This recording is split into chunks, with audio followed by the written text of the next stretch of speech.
Assalamualaikum warahmatullahi wabarakatuh. Alhamdulillah, wassalatu wassalamu ala sayyidina Rasulillah wa ala alihi wa ashabihi wa man wala, wa la hawla wa la quwata illa billahil aliyyil azim. Izinkan kami untuk membaca daripada manaqib, biograf, riwayat hidup daripada Sayyidul Walid Al-Alim Al-Arif Billah Al-Mutawadhi Al-Habib Muhammad bin Ahmad Al-Attas, yang kami namakan daripada manaqib ini dengan nama Hilyatul Anfas fi Manaqib Al-Habib Muhammad bin Ahmad Al-Attas. Dikarenakan manaqib ini menjadi sejarah yang turun-menurun, akan dilanjutkan estafet daripada anak cucu keturunan daripada Sohibul Hal, dan untuk diketahui oleh banyak daripada masyarakat Indonesia, khususnya daripada masyarakat Aceh, maka manaqib ini kami tulis, disaksikan dengan umi kami tercinta, istri daripada Sohibul Hal Al-Habib Muhammad bin Ahmad Al-Attas, dan disaksikan serta ditulis manaqib ini dengan putri tercinta daripada Sohibul Hal. Masih banyak manaqib beliau yang belum sempat kami selesaikan, maka kami akan membacakan sebagian daripada manaqib yang terus setiap tahunnya akan kami perbarui, akan kami tambah, manakala di sini daripada manaqib masih banyak kekurangannya. Manaqib biografi Al-Habib Muhammad bin Ahmad Al-Attas, silsilah dan nasab beliau yang sampai dan menyambung kepada Al-Habib Umar bin Abdurrahman Al-Attas Sahibul Ratib, sampai menyambung kepada Rasulullah Sallallahu Alaihi Wasallam.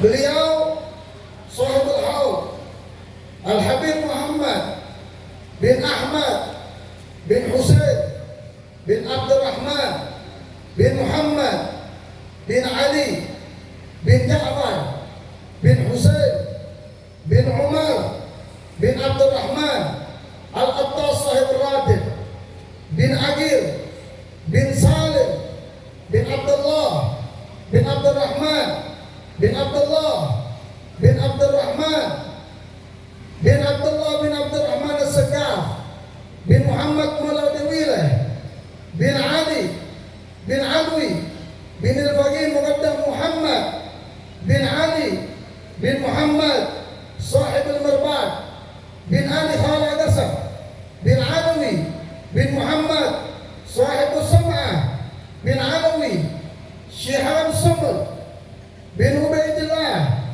bin Al-Muhajir Allah Ahmad bin Isa bin Muhammad Al-Naib bin Ali Uraidi bin Ja'far Al-Sadiq bin Muhammad Al-Baqir bin Ali Zain Al-Abidin bin Al-Imam As-Siddiq Al-Husain bin Al-Imam Amir Al-Mu'minin Ali bin Abi Talib karamallahu wajhah binti Fatimah Zahra Rasulullah sallallahu alaihi wasallam.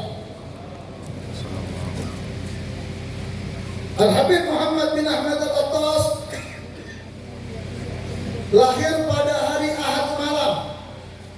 Lahir pada hari Ahad malam Senin jam 2:05, bertepatan pada tanggal 12 Rabiul Awal 1361 Hijriah, bertepatan dengan tanggal 3 Mei 1942 Masehi, di dusun Jeruk, Desa Pucuk Ulin 2, Kecamatan Simpang Ulin, Kabupaten Aceh Timur, Provinsi Aceh. Al-Habib Muhammad bin Ahmad Al-Attas dilahirkan dari orang tua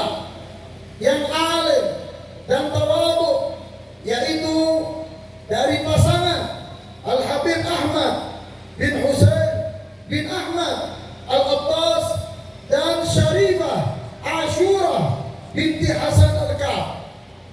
Dalam pernikahan tersebut memiliki 4 orang anak. Yang pertama Sahibul Haul Al-Habib Muhammad bin Ahmad Al-Attas. Yang kedua Al-Habib Husain bin Ahmad Al-Attas. Yang ketiga Syarifah Fauziyah binti Ahmad Al-Attas. Yang keempat Syarifah Maimunah binti Ahmad Al-Attas. Yang kesemua saudara beliau wafat. Beliau Habib Muhammad belum sampai mencapai usia dewasa. Nasab ayah beliau Al-Habib Ahmad bin Husain bin Abdurrahman bin Muhammad bin Ali bin Ja'far Al-Attas. Nasab ibu beliau Syarifah Ashura binti Hasan Al-Kaf. Di dalam kehidupan Al-Habib Muhammad bin Ahmad Al-Attas sangatlah memprihatinkan. Beliau ditinggal ayahnya tercinta dalam usia 6 tahun. Di usia 6 tahun beliau sudah menjadi anak yatim. Beliau dibesarkan dan dididik oleh kakek beliau Al-Habib Husain Al-Attas di Idi Aceh. Sampai remaja. Di masa remaja beliau menempuh pendidikan dari Ibtidaiyah, Thanawiyah di Aceh Timur. Selepas pendidikan, beliau mulai bekerja untuk menafkahi ibu tercinta dan keluarga besarnya. Tempat beliau bekerja adalah di salah satu toko di kota Langsa yang bernama Toko Kairo. Dengan gigih serta kejujuran, amanat dan istiqomah beliau dalam menjalankan perlu kita tiru. Tidak pernah satupun amanat yang beliau lakukan kecuali semua amanat tersebut dijalankan dengan sepenuhnya. Di samping itu, beliau membawa barang dagangannya keliling kampung dari desa ke desa. Bahkan beliau tidak sungkan untuk menggelar dagangannya di emperan jalan demi mendapatkan rezeki yang halal yang diridhai Allah Subhanahu wa taala. Pemilik toko Kairo ialah Al-Habib Abdullah bin Abdurrahman Al-Attas yang selalu percaya memberikan amanah sampai beliau diberikan dan dipercaya untuk memegang kasir yang bersangkutan dengan keuangan. Seringkali beliau disuruh pemilik toko untuk membeli barang dagangannya ke kota Sabang, Aceh. Berbagai macam barang dagangan seperti kain sarung, bahan-bahan baju, sepatu, sendal, baju, minyak wangi, dan barang lainnya. Beliau menjual barang dagangannya sesuai amanat dan perintah pemilik toko tersebut. Seringkali beliau mendapatkan orang yang belanja kurang uangnya, maka tidak segan beliau menambahkannya. Setelah masuk usia dewasa, beliau memohon doa restu dan izin kepada ibunda tercinta untuk mencari pengalaman dan bekerja di kota Jakarta. Selama di Jakarta, beliau hidup dari satu tempat ke tempat yang lain. Maklum, karena beliau tidak memiliki sanak saudara di Jakarta, dan pada akhirnya beliau bekerja dengan Syekh Abu Bakar dan Ali dan Ja'far Bajabir dengan kerjaan mengolah kulit kambing dan sapi yang nantinya kulit tersebut akan dijual ke pabrik. Dengan jujur dan kegigihan beliau sudah dianggap sebagai saudara dengan pemilik toko dan perusahaan tersebut, hingga beliau diminta untuk tinggal bersama dengan mereka. Pertama beliau menghadiri majelis taklim yang ada di Jakarta adalah di Masjid Jami An-Nur Petamburan, Jakarta Pusat. Pada saat itu beliau bertemu dengan salah seorang tokoh habaib yang karismatik, Al-Habib Ahmadun bin Ali Al-Attas. Seiring berjalannya waktu, tanpa disadari, beliau Habib Ahmadun tersebut selalu melihat dan memperhatikan dari semua tingkah laku atas apa yang dilakukan oleh Habib Muhammad.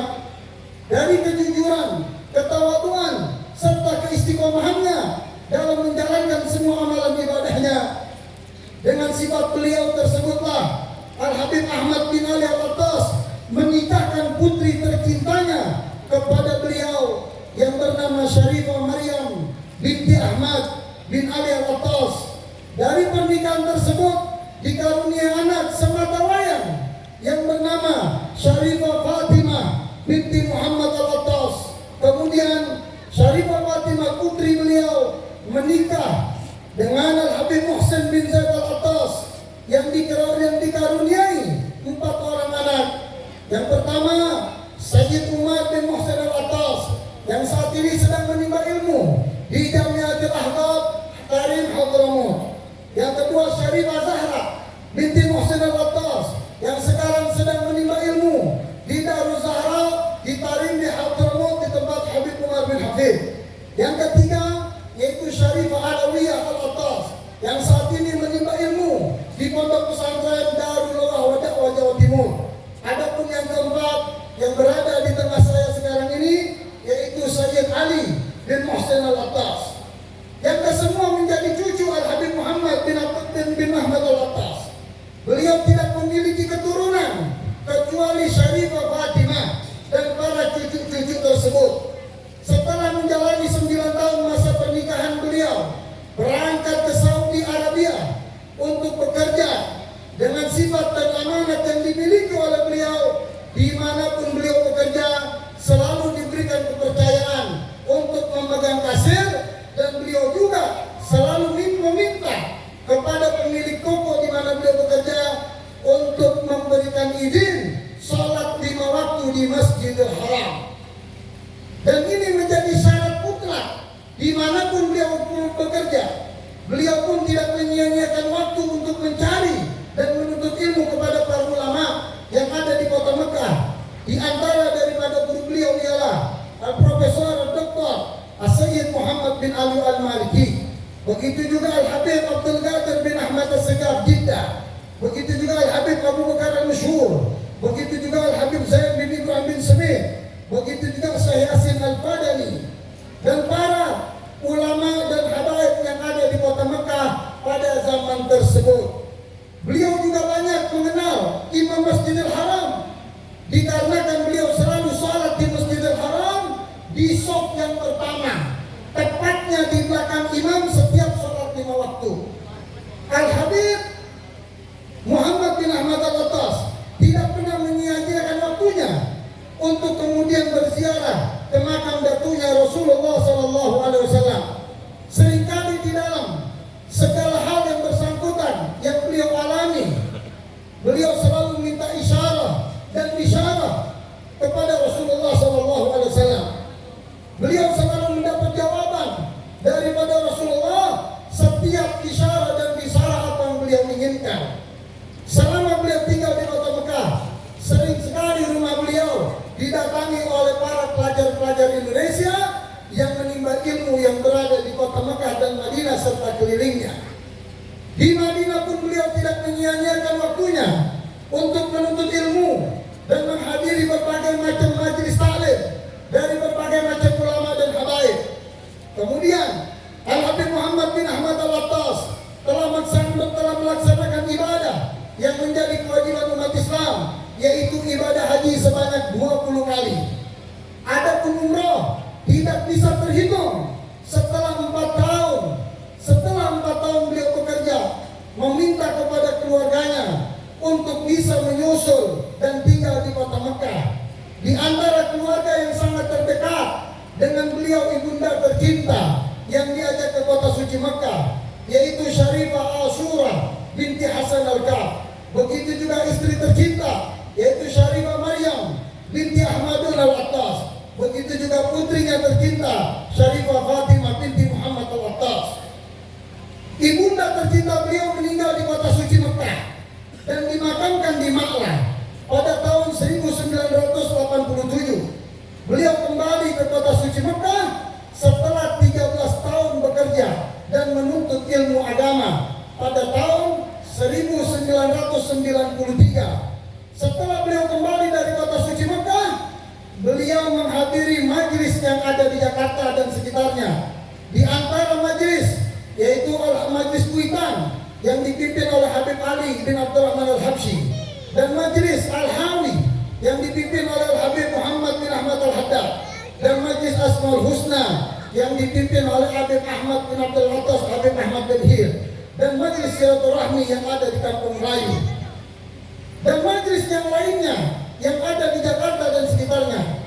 Beliau juga mengajarkan, beliau juga mengajar di beberapa tempat, di antaranya di rumah kediaman Sayyid Zainal Jamalullah Simpro, dan di rumah Muhyiddin, yaitu Haji Roji Al-Banjari di Cipinang, Jakarta Timur. Begitu juga di rumah Bapak Haji Gunawan di Kampung Melayu. Di antara guru yang ada di Indonesia yang beliau menimba ilmunya, Al-Habib Ali bin Abdurrahman Al-Habsyi Kuitang. Begitu juga Al-Habib Ali bin Husain Al-Attas Tumur, pengarang kitab Tajul Aras. Begitu juga Al-Habib Salim bin Ahmad bin Jindan. Begitu juga Al-Habib Muhammad bin Ahmad Al-Haddad. Begitu juga Sayyidul Walid Al-Habib Abdurrahman bin Ahmad As-Segaf Bukit Duri. Begitu juga Al-Habib Abdullah bin Husain Syami Al-Attas. Begitu juga Al-Habib Umar bin Muhammad bin Hudal Al-Attas.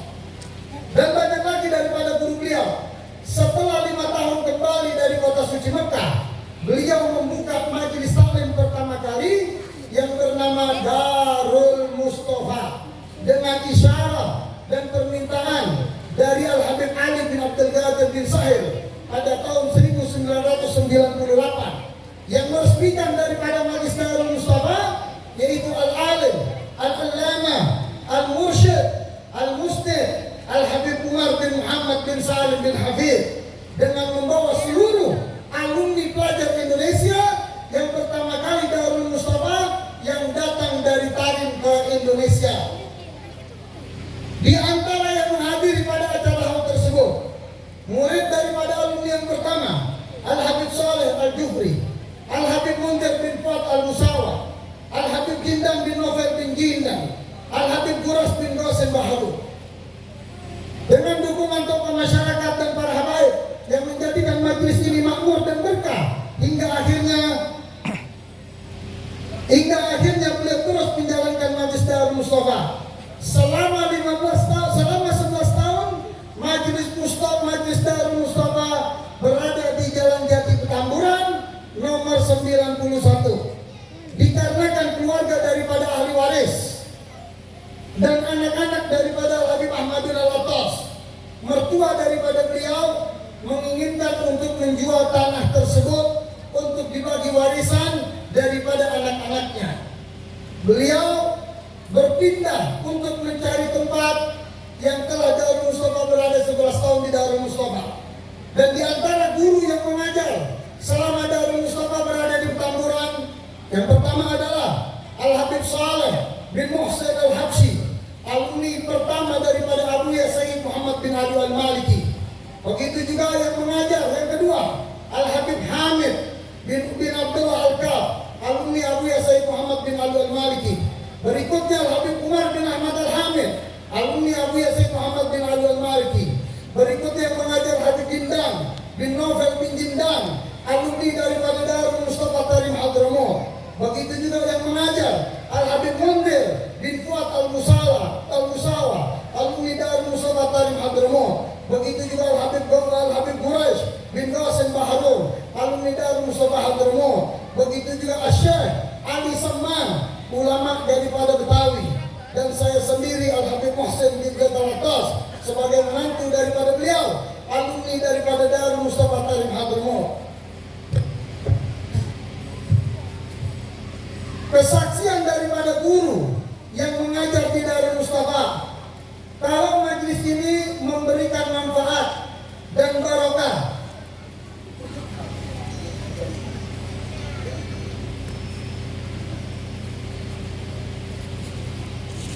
Kesaksian daripada guru-guru yang mengajar di Darul Mustafa, kalau majelis ini memberikan manfaat dan barokah dari Al-Habib Muhammad bin Ahmad Al-Attas.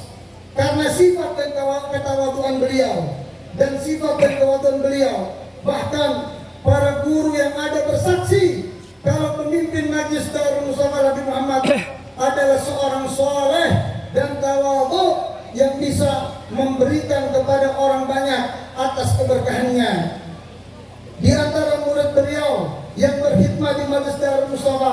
Al-Habib Saleh bin Taufik bin Syihab, kemudian Haji Hasan Al-Betawi Petamburan, begitu juga Al-Habib Husain bin Ahmad Al-Attas. Setelah 11 tahun belajar, setelah 11 tahun berjalan Darul Mustafa di Petamburan, pindah ke Jalan Condet Raya nomor 151, diberikan tempat tinggal sementara oleh Habib Muhammad bin Abdul Qadir Al-Attas yang dikenal dengan Habib Mat Tegar. Dengan seizin Allah, berjalan majlis Darul Mustafa di Condet, dan antusias masyarakat luar biasa, khususnya daripada para habaib